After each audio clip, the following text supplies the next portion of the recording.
Rafinha blessé, Lamine Yamal inquiet pour le match de demain contre Albacete. On se pose des questions.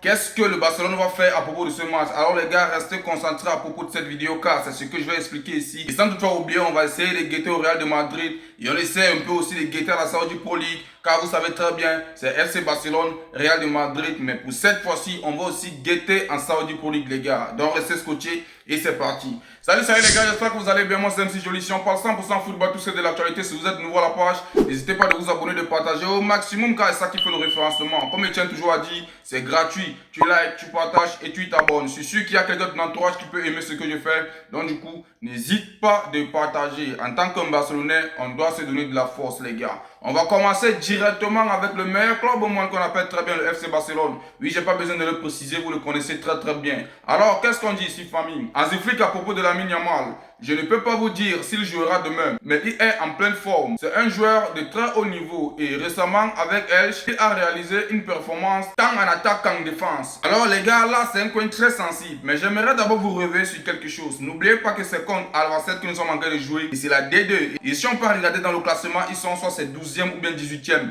Bon, moi je regarde pas trop la D2, mais on tient à préciser que c'est la D2. Et en plus c'est Albacete, même s'ils ont eu à battre le Real de Madrid, ça ne veut pas dire que si un Yamal qui est absent, on doit pleurer. On continue famille, moi je vais me justifier. Alors on tient très bien à préciser aussi que Rafinha est absent pour une semaine. C'est pas quelque chose de grave, hein. On ne doit pas se dire peut-être que comme il est blessé, non. C'est pas quelque chose de grave. Il est juste blessé. Moi je dis même que c'est la fatigue. Il va revenir sur le terrain très bientôt. On tient à préciser qu'il est absent pour une semaine. Donc du coup il ne sera pas là pour le prochain match qui s'annonce demain contre Albacete. Alors pour Yamal c'est aussi inquiet. Et à propos de Yamal, si Hansi Flick nous met et nous dit déjà qu'il ne sait pas si Yamal va jouer demain, alors là, je pense qu'il veut nous mettre le suspense. Parce que nous tous on sait très bien que Yamal, quand on dit déjà cela, il va jouer. Bref, moi je vais donner mon point de vue. On continue famille. Alors sans toutefois oublier que Pedri n'est pas là, on tient très bien à préciser que la convalescence de Pedri progresse bien. Il a repris les entraînements au gazon. Et alors là, c'est une très bonne nouvelle. Et pour Pedri, il doit mettre dans la tête que même pendant son absence, on a fait le job. On a fait le job, il n'y a rien à dire. Du coup, il peut prendre son temps et de reprendre toutes ses formes quand on a vraiment besoin de lui. Oui, c'est vrai, en sans un Pedri, il y avait quand même vite quelque part. Mais pour finir, le FC Barcelone a fait le job. Donc du coup, on veut vraiment que Pedri puisse revenir à sa forme. Et on ne veut pas un pressing ou bien quoi que ce soit. Non, qu'il prenne son temps pour revenir au gazon, les gars. Je reviens alors sur le cas de Lamine Yamal et on va terminer avec le 11 que moi je propose à propos de Albacete. On tient très bien à préciser que Rafinha est absent, qu'il ne sera pas dans le match. Alors pour Yamal, c'est inquiet, on ne sait pas s'il va jouer ou pas. Mais pour moi, ce que je vais dire, les gars, vu qu'il y a aussi un Koundé qui est absent, qui était sorti sous forme de fatigue, alors moi je dis et je redis très bien que Yamal doit se reposer les gars. Oui c'est vrai, c'est Albacete, ils ont éliminé le Real de Madrid, je tiens très bien à préciser. Mais les gars, on doit se remettre en question. On ne doit pas forcer Yamal de venir jouer un tel match qui pourra permettre à ce qu'il ne puisse pas être au top de ses formes. Car il n'y aura pas un Rafinha, il n'y aura pas un Koundé les gars. Pour moi encore, je précise très bien que Baldé doit aussi se reposer. Parce que c'est un match que les gars doivent se reposer parce qu'il y a beaucoup de choses à faire après ce match. Oui, c'est la Coupe de Roi, il n'y a pas de problème. On doit compétir, on doit faire quelque chose de mieux. Mais pour moi, je tiens à préciser, comme il n'y a pas un Rafinha, il n'y a pas un Pedri, il n'y a pas un Koundé, je précise et je préfère que Lamine Yamal puisse se reposer les gars. Parce que cette saison, c'est saison vraiment bouclée. Quand il va finir avec le club, il va aller en Espagne à la Coupe du Monde qui se prononce. Donc du coup, il n'y a pas quelque chose à courir avec les gars. Albacete c'est vrai, mais les gars, c'est la D2 quand même. C'est la D2, on n'a pas à courir pour dire quoi que ce soit. Et pour moi, vis-à-vis qui sont absents, il y a quelqu'un qui peut faire la différence s'ils sont absents. Parce qu'on doit se dire la vérité. Nous sommes sûrs présentement. Et en termes de défense, nous sommes en train d'assurer. Et en termes de milieu de terrain, même si ça jouait que Pedri n'était pas là, oui, parce que ça se voyait. Même si ça jouait que Pedri n'était pas là, alors il y a des gens qui ont fait le job. Et je pense que Lamine Yamal doit profiter et se reposer. Si je donne mon 11 en termes d'attaque plus précisément, là-bas du côté de Rafinha, on peut mettre Rashford. De ce côté de Yamal, on met un Ronny Bartim, on met un Ferran Torres. Ils peuvent faire l'affaire. Tandis qu'il y a Lewandowski qui est là, s'ils sont fatigués, ils peuvent entrer. Bon, mais s'il y a Yamal et qu'on voit que non, les choses ne partent pas comme on veut, là, on peut maintenant décider de mettre Yamal. Mais Yamal ne doit pas commencer la partie, il doit se reposer. Il doit aussi laisser la place aux jeunes de prouver de quoi ils sont capables. On s'est dit, c'est quand même Albacete. Sans toutefois les dénigrer, les gars. Sans toutefois les dénigrer. Alors, en termes de milieu de terrain, plus précisément, vu que Pedri n'est pas là, j'ai pas besoin de préciser, il est absent depuis. Pour moi, les gens qui doivent commencer la partie, il y a un Casardo qui est là. Il y a un Fermin Lopez qui est là et des John.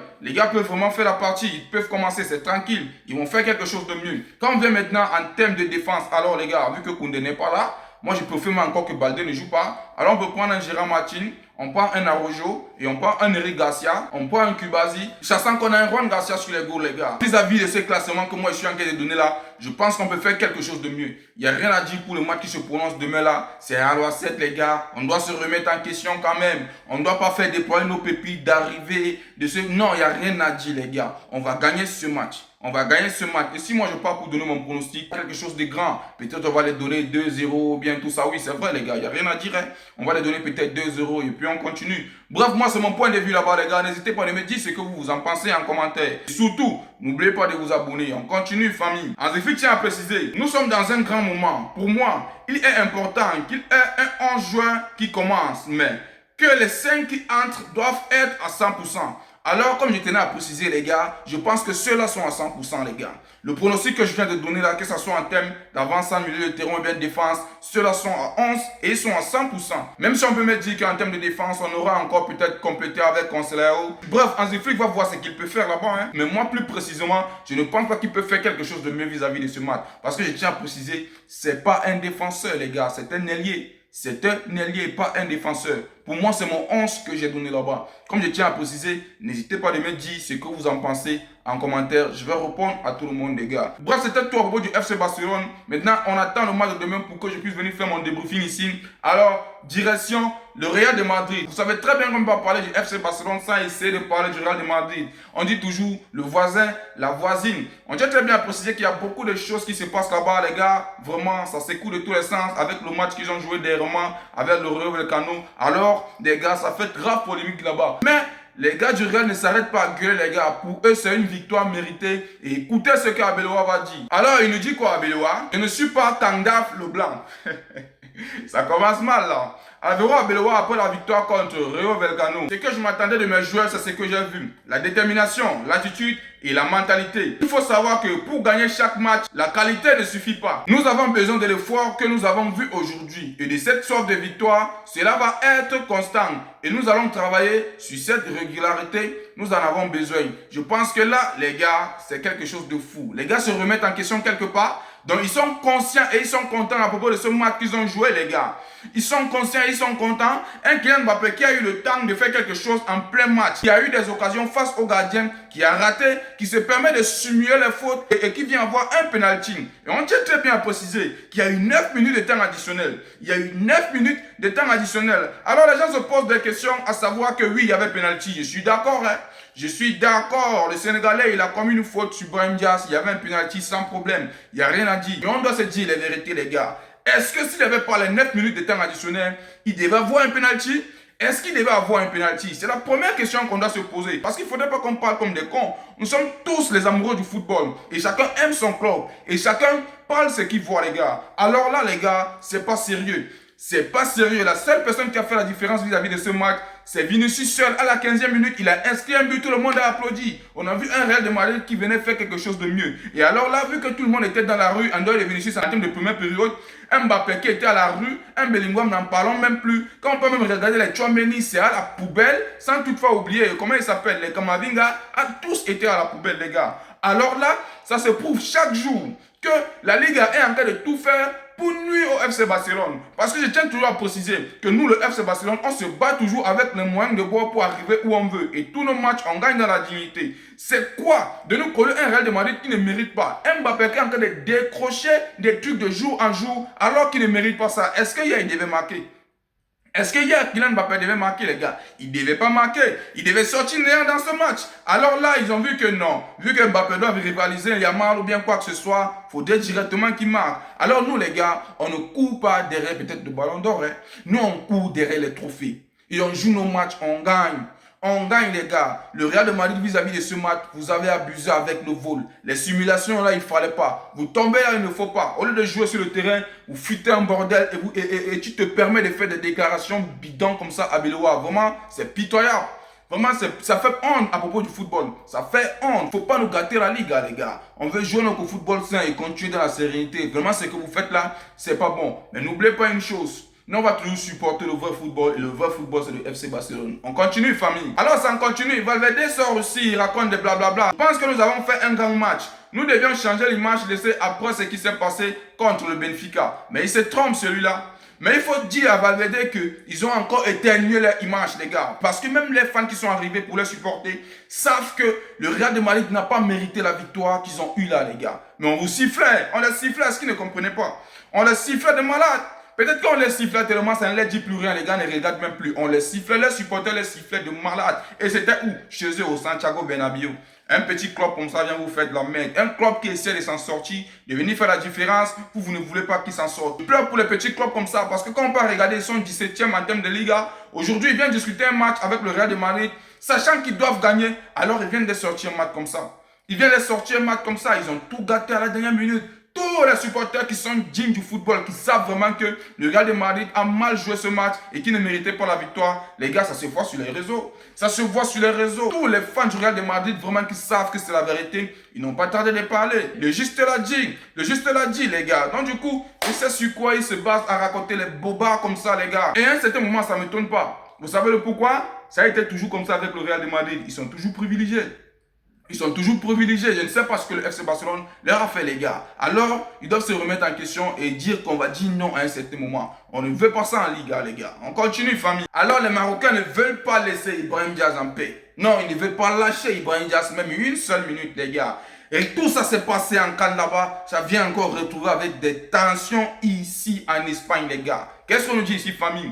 Scène assez tendue entre les deux internationaux marocains. Coéquipiers il y a encore quelques semaines, lors de la CAN, Ilyas Akmouach et Ibrahim Diaz se sont vivement embrouillés en plein match dans une séquence marquée par beaucoup de tensions. Alors là, ils vont en vouloir Ibrahim Diaz jusqu'à quand, les gars? Mais qu'est-ce qu'ils veulent faire au juste? Ils doivent savoir que c'est aller à l'encontre de la volonté d'Ibrahim Diaz. Ibrahim Diaz a voulu souiller Mendy, il s'est fait souiller lui-même. Il doit passer à autre chose. En faisant des tensions à Ibrahim Diaz, est-ce que ça va remettre le match en question? Est-ce que ça va remettre le trophée au Maroc en question? Ils doivent arrêter de faire comme les cons, hein.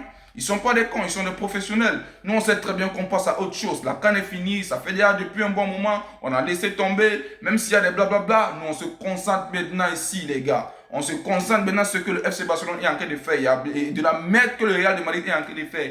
Donc, du coup, baissez vos tensions, ça ne sert à rien, les gars. Direction la Saudi Pro League, les gars. Comme j'ai toujours eu à dire, oui, c'est vrai, on parle FC Barcelone, Real de Madrid. Je vais faire un petit tour à la Saudi Pro League. Car je tiens très bien à préciser qu'il y a un guac qui est là-bas. Et ça sent pas bon, les gars. Non, ça sent pas bon. Qu'est-ce qu'on nous dit ici, famille? Incroyable. Cristiano Ronaldo bloque le transfert de Benzema, Kanté et En-Nesyri, les gars. Le possible transfert de Karim Benzema vers Al Hilal devait déclencher un effet domino. Alors, Golo Kanté fait Fenerbahçe. On tient très bien à préciser qu'il devait aller au Fenerbahçe, les gars. Alors, à propos de Youssef En-Nesyri, on tient très bien à préciser qu'il devait aller vers Al Ittihad, les gars. Alors, ça fait quelque chose de malade. Cristiano Ronaldo n'a pas tardé de dire non, il bloque. Et il est sur sa décision. On tient à préciser, Cristiano Ronaldo s'y oppose car il estime que le transfert pourrait atteindre à l'équilibre et à la concurrence loyale du championnat. Alors là, je pense que il a raison, Cristiano. Vous savez le pourquoi? C'est Cristiano Ronaldo qui a amené de l'ampleur à la Saudi Pro League. On doit se dire la vérité, nous sommes d'accord, non?